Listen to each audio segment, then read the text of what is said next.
Good evening, and welcome to the You Don't Know What You Don't Know podcast. This is an educational podcast that provides information on past and present historical events. These are events that shape the perspective of Black Americans and their experience as citizens of this United States of America. We have a new national holiday, Juneteenth. Sister Cleo and I were amazed to find out what we didn't know about this new national holiday. Tonight, we want to discuss this, Juneteenth, because it's a holiday that celebrates and commemorates freedom. The Emancipation Proclamation was enacted January 1st, 1863. Texas refused to honor the proclamation.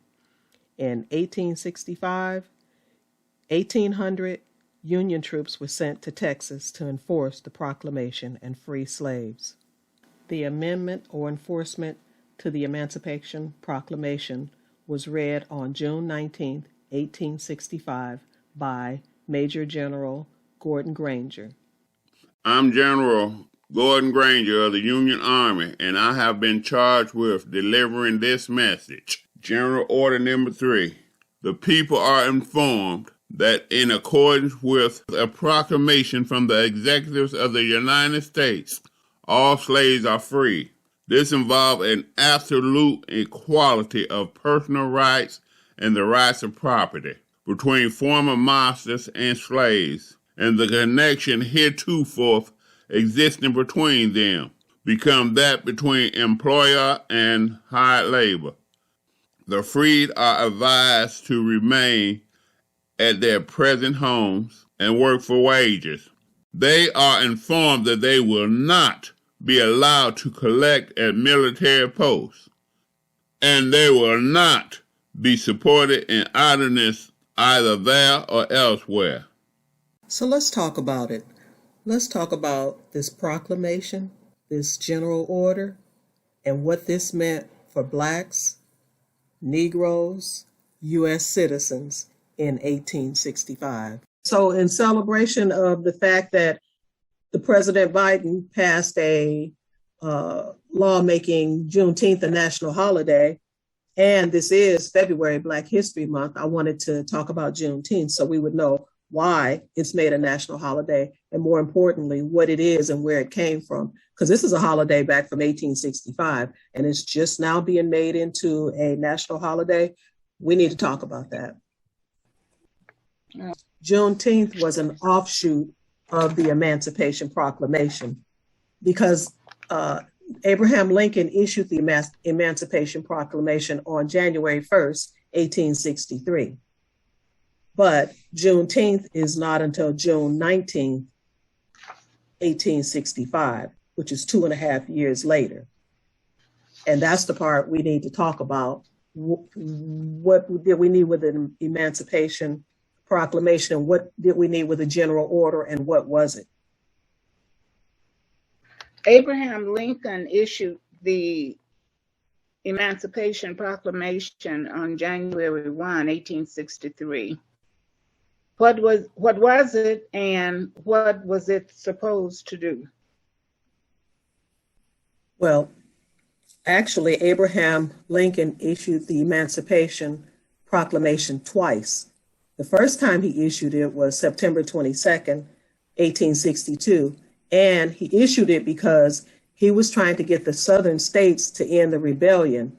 And he told them if they didn't end the rebellion by January 1st, 1863, that he would issue the proclamation that would free the slaves, and it would actually go into effect.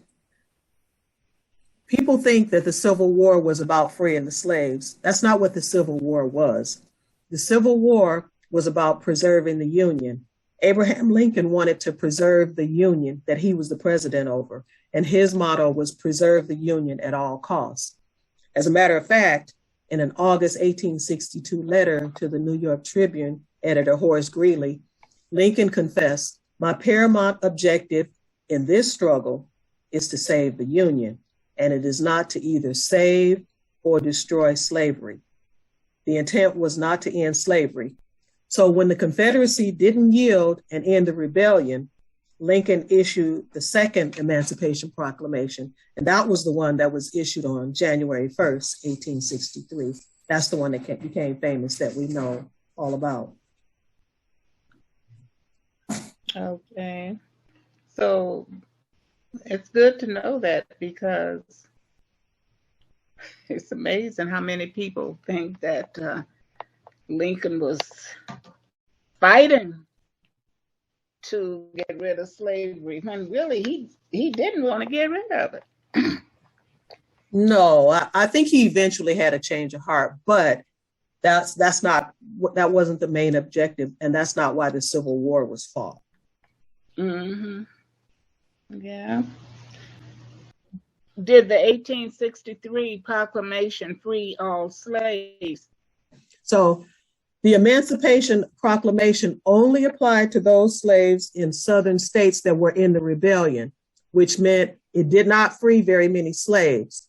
And specifically, it did not apply to Missouri, Kentucky, Delaware, and Maryland. And we know they had heavy slave populations.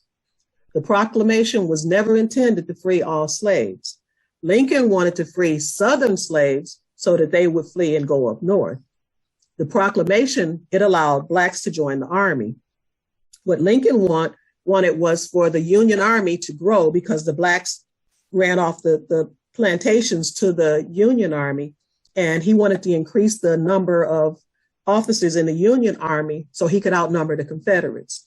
He hoped that if he outnumbered the Confederates, that the Union, with the Union Army soldiers, new Union Army soldiers, that it would shorten the war. That was his intention.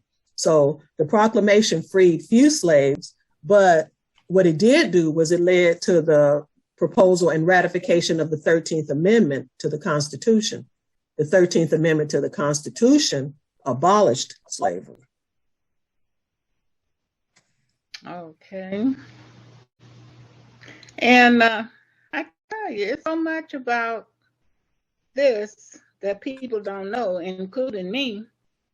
I didn't realize that it did not apply to Missouri, Kentucky, Delaware, and Maryland. Mm-hmm. You know, of course, Mm-hmm. I didn't learn anything about slavery when I was in school, really. And I thought slavery was slavery. Question. I'm sorry, go ahead. I did too, you know, but it wasn't broken down. As a matter of fact, it wasn't even discussed. Mm-hmm. It wasn't even discussed when I was in school. Question number 3. What options did Black folk have once they were freed? So once the General Order number 3, which was an amendment to the proclamation or a demand to cease and desist slavery in Texas, once that order was read, more slaves were freed, because slavery, of course, there was no communication. So all of this freeing of the slaves happened over time, and in different states, it happened in different months, different years. Again, in Texas, it happened 2.5 years after the Emancipation Proclamation, which was a shame.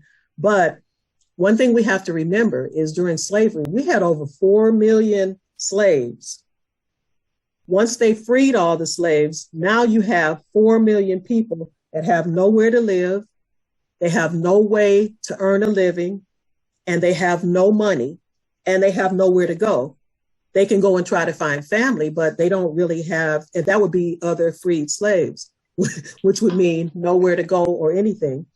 So the options they had once they were freed was they could go from sharecropping to slavery, because General Order number 3 clearly says they advised the slaves to stay on their plantations and work as hired hands for their former slave masters. So it advised them to live there, stay on the plantation. They had no means to support themselves. They did have skills as workers, servants, craftsmen, but they didn't have any land to work. They didn't have any equipment to work the land. This is when something that we all know comes into effect, because the Union General, William T. Sherman, he promised African Americans land after the war. And this is what we all know as our 40 acres and a mule. But he promised them land as a means to gain economic independence. When Andrew Jackson came into presidency, he canceled that. That's why we never got our 40 acres and a mule. Andrew Jackson canceled that. But also the free men, a lot of people immediately walked off the plantation. But I think they were so happy and not thinking that they walked off the plantations into nothing. So what happened was they ended up with, again, nowhere to go, no food, no family, no anything. And a lot of people ended up starving. A lot of people ended up being ravaged by disease because they set up camps. They started freeman camps. And those people in the camps, they would get menial labor jobs or day jobs like we know them today, but nothing that would sustain a family. So again, a lot of people died after this. Again, we got 4 million people. The government wasn't prepared for this. They had no social service programs. And so a lot of these people ended up dying.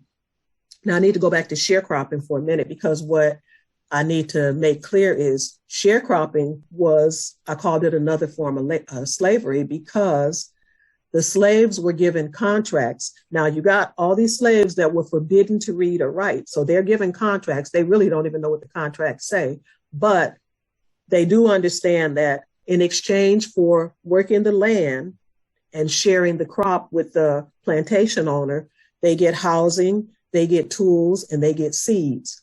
But they're never given enough of anything to to prosper or to move on or to move up. And they're actually kept in a very near slavery state, because the masters, that's their way to control them. They use the sharecropping as a way to actually keep them as slaves, because now they're living in shanties. They don't have to provide them anything. Before, they at least had to provide them clothing. Now these people are free. So, and that's why when you see a lot of the pictures of Black folk back in the 30s and 40s and the 1800s, you see them living in raggedy shacks and with tattered clothing. That's why, because now they're on their own and they're responsible for supplying their own. Freedom had its benefits, but it also had its drawbacks. The contracts they would make would be, again, like I said, very punitive. And a lot of times the contracts were so constraining that the workers, the free men, the former slaves, actually just walked off the property. It was better to just walk off it than to stay in slavery.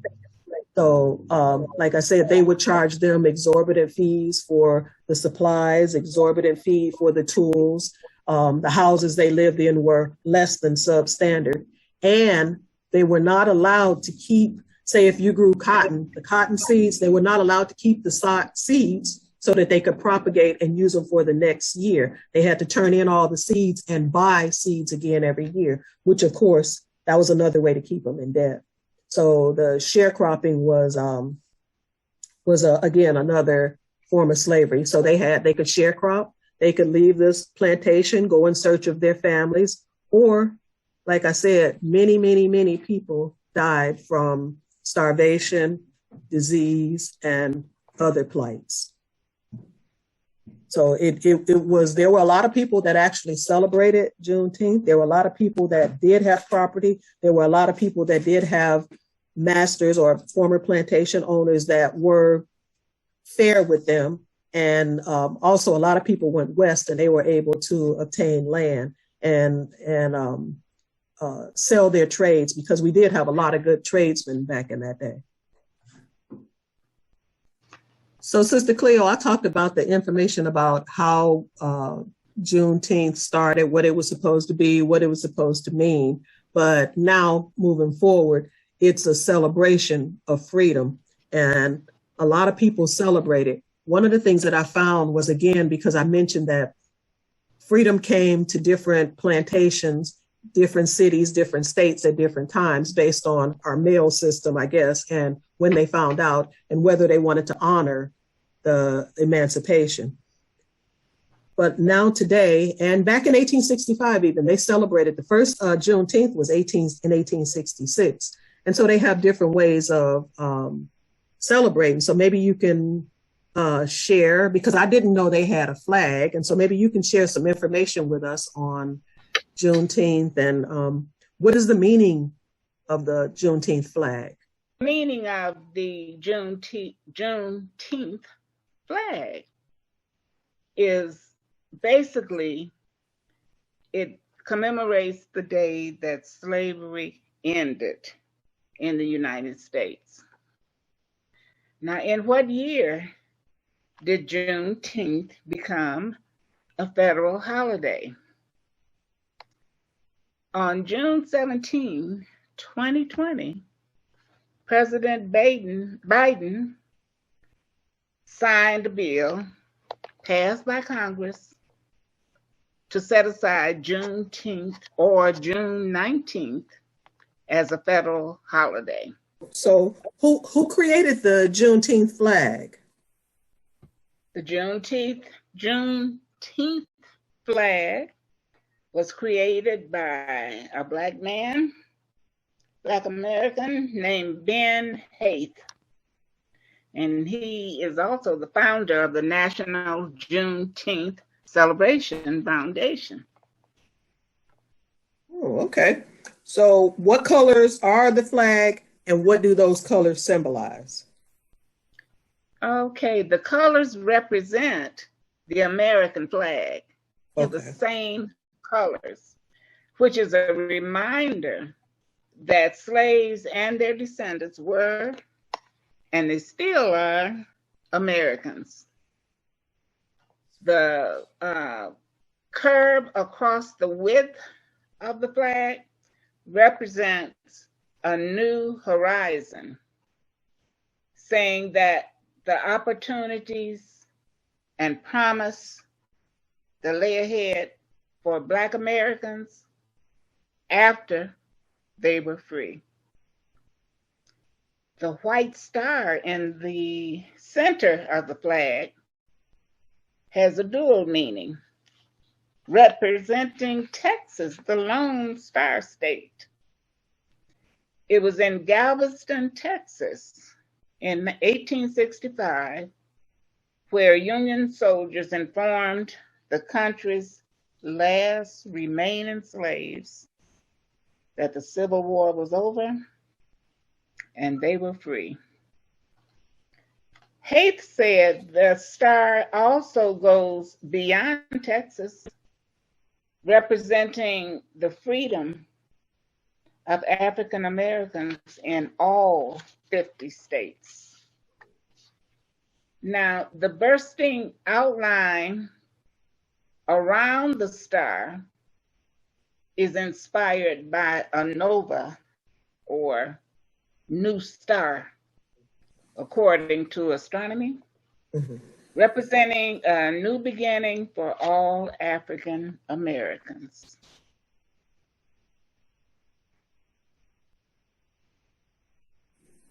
So Dr. Opal Lee came up with 12 freedoms gained when Juneteenth came. So can you tell me about those 12 freedoms? Yeah, Dr. Opal Lee is also known as the grandmother of Juneteenth. She's also was a nominee for the Nobel Peace Prize. These are the 12 things that she came up with. So this is what we got. This is supposed to be the result of all of our toils and labors and working for free. Boy, she said one of the things we got was, I kind of tear up when I start reading these things because it's just absolutely amazing. One of the things we got was we were able to name our children. Doesn't sound like much, but just think if we didn't have that ability to name our children. to grow food, to marry. You know, slaves were marrying, but it wasn't actually legal, as we know, legal. We got the ability to own something, to preserve history, and to read and write, to vote, legislate, and govern, to worship, to do business, to dress, to serve in the military, to travel. It's something for us all to think about. Things that ordinary folks, like white folks, take all of that at that time. All of that was just taken for granted. So that is my presentation there. You know, these are all things that we take for granted now. To birth and name our children, what? Of course you do. But what our young people need to see, hear, and understand is that's not something that we've always had.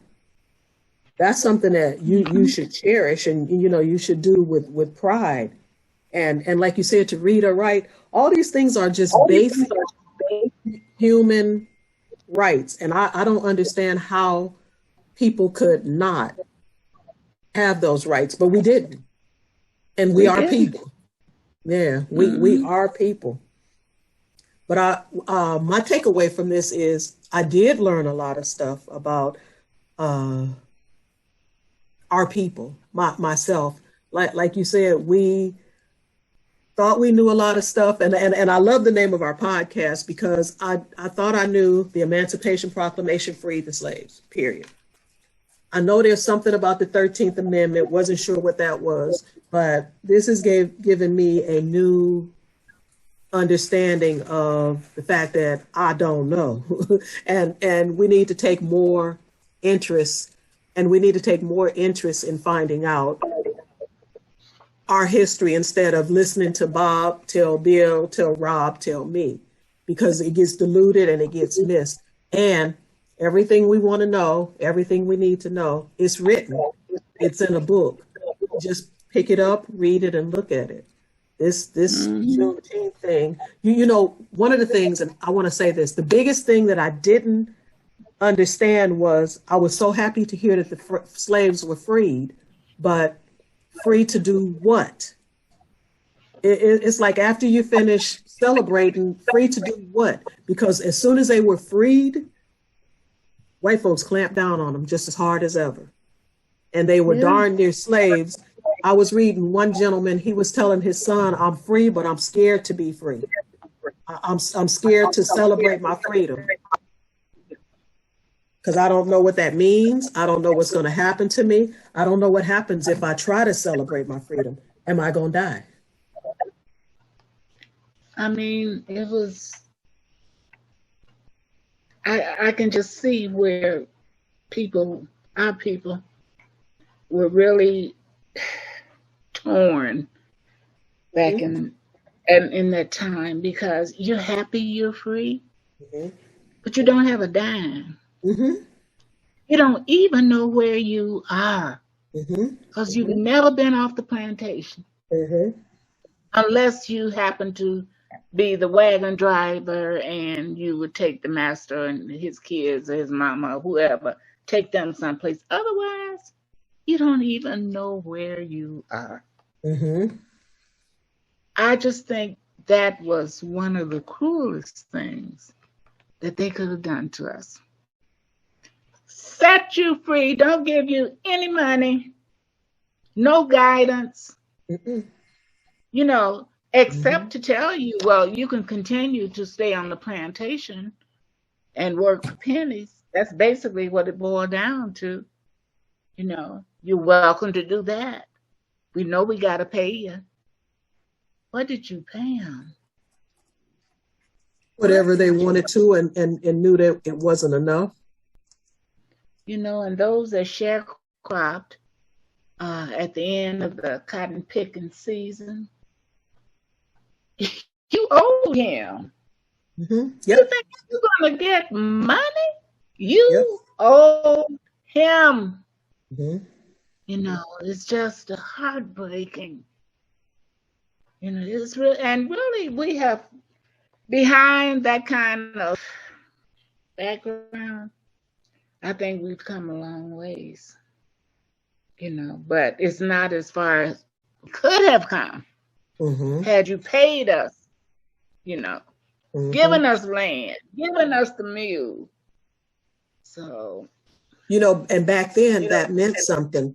Today, through generations, we have no appreciation, and it's almost a joke in the Black community. Yeah, I want my 40 acres and a mule, because what would we do with a mule today? What would we do with 40 acres? Sell it off as fast as we could. But back then, when that's what they knew, farming, working, and tilling the land, that 40 acres and a mule would have changed. It would have changed history for the better. And those plantation owners knew that. Mm-hmm. They knew that. They knew we would pull up, because we did pull ourselves up. Yeah. But it would have been much easier if we had 40 acres. Yeah. And the mule. Yeah, because we knew what to do with it. So we started off. Go ahead, Sister Cleo. No, go ahead.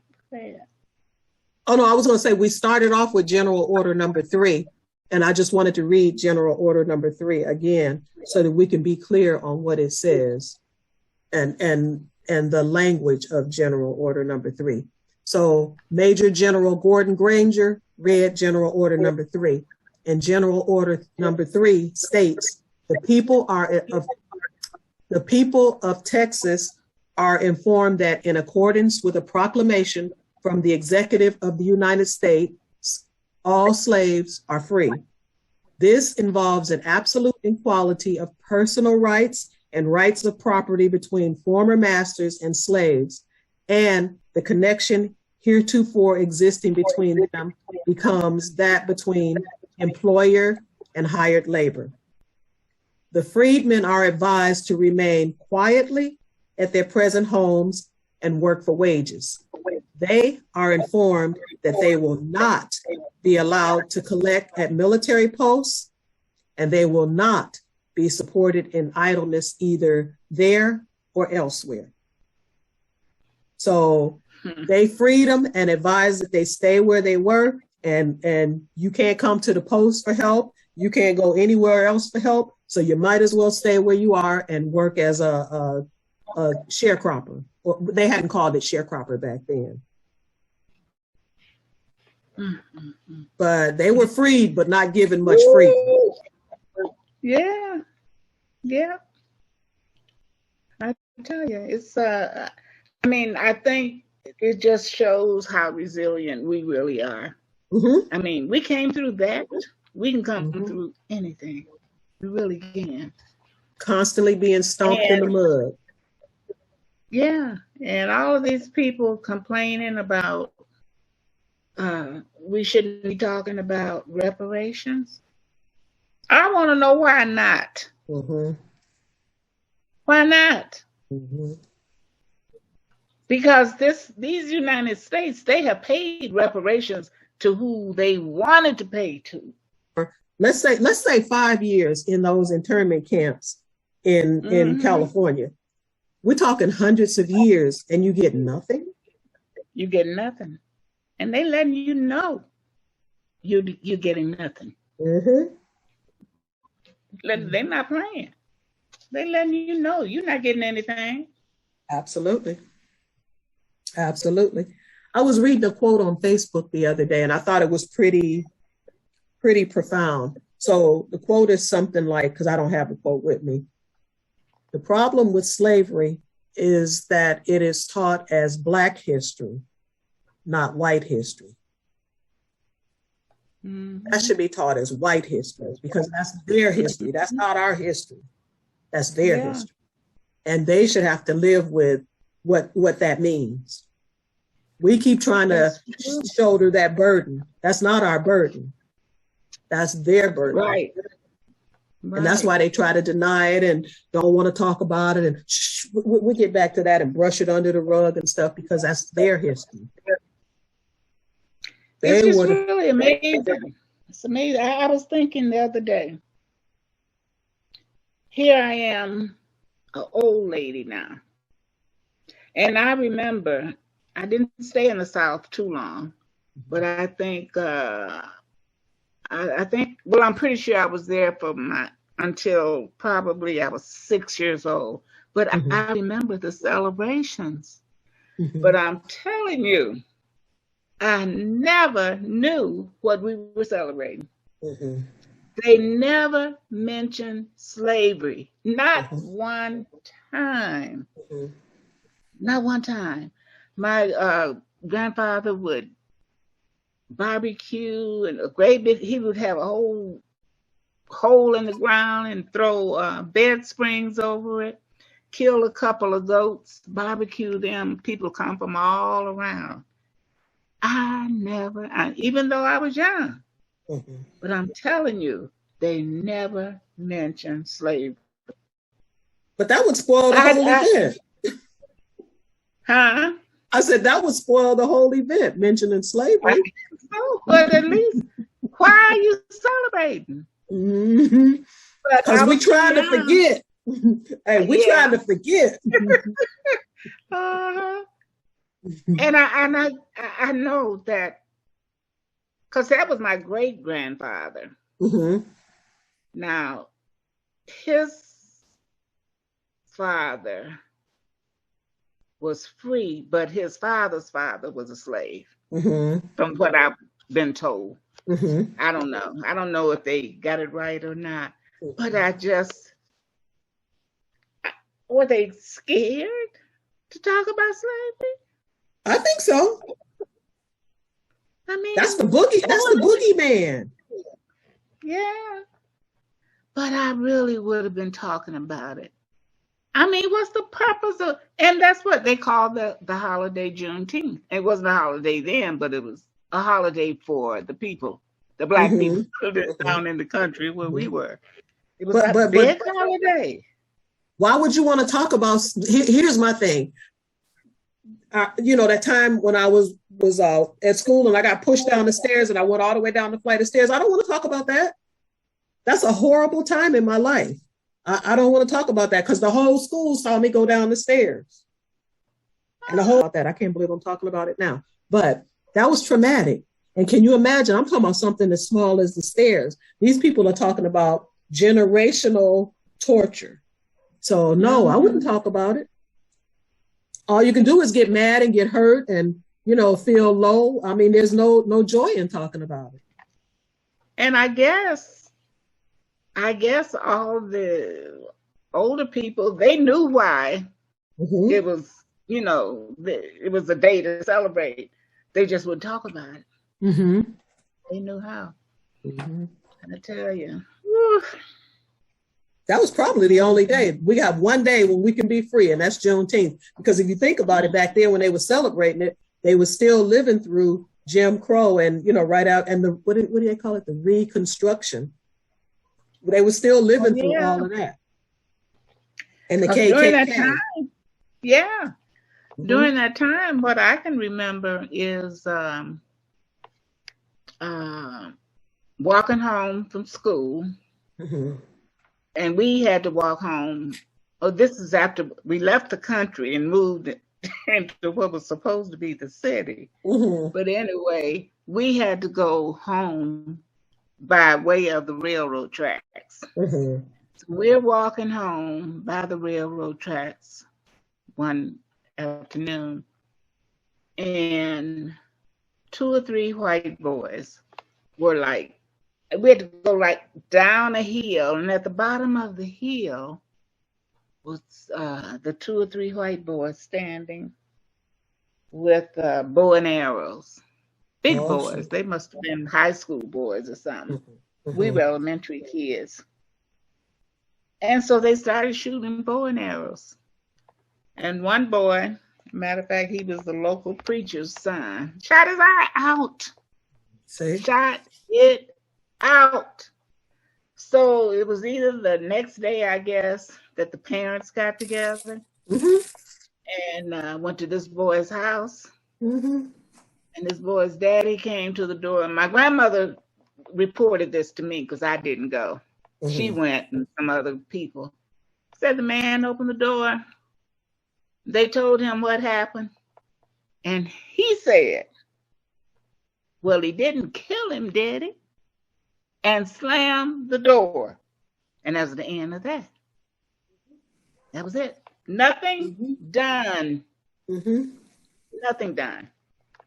He says, well, he didn't kill him, did he? And who do you go to in that time? This is in the 40s. So who do you go to and say, the white man's son shot my boy's eye out? Mm-hmm. What are you going to do about it? Mm-hmm. Well, he didn't kill him, did he? Uh-huh. That's it. That's it. Mm-hmm. And then slam the door in your face. Mm-hmm. Slam the door. Mm-hmm. But anyway, we can say we need to keep on keeping on. Exactly. We cannot slow down. I think we are, we're like, well, that was, you hear kids saying, well, that was a long time ago. That was in the olden days. That was olden days. Mm-hmm. They even laugh about it. Mm-hmm. How can you laugh about it? Mm-hmm. What makes you think it won't happen again? Mm-hmm. Hey, because the way y'all dumb butts around here acting, we headed right back toward that right now. I'm telling you. Mm-hmm. I'm telling you. We headed right back toward it.